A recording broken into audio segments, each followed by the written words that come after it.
Okay, the engine assembly is all plugged in. Now we're working on the lower harness. What we have here on the left side is a factory automatic transmission.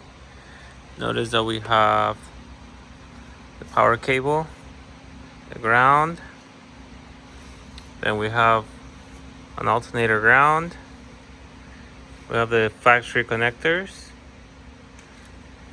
and then we have the alternator connectors, starter connector, and speed sensor. For the factory manual, same thing, it's all bundled up. The only difference is it's got extra wires for the transmission sensors. However, we have a couple differences. The connectors here for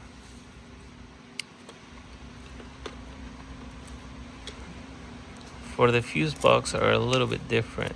See, this is a 4-pin connector versus this one is an 8-pin. The other 3 or 2 of them are still about the same. This one has extra connectors. So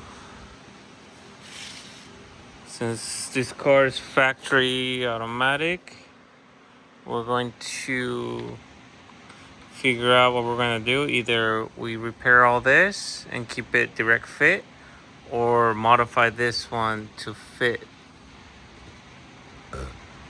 everything. So to be continued.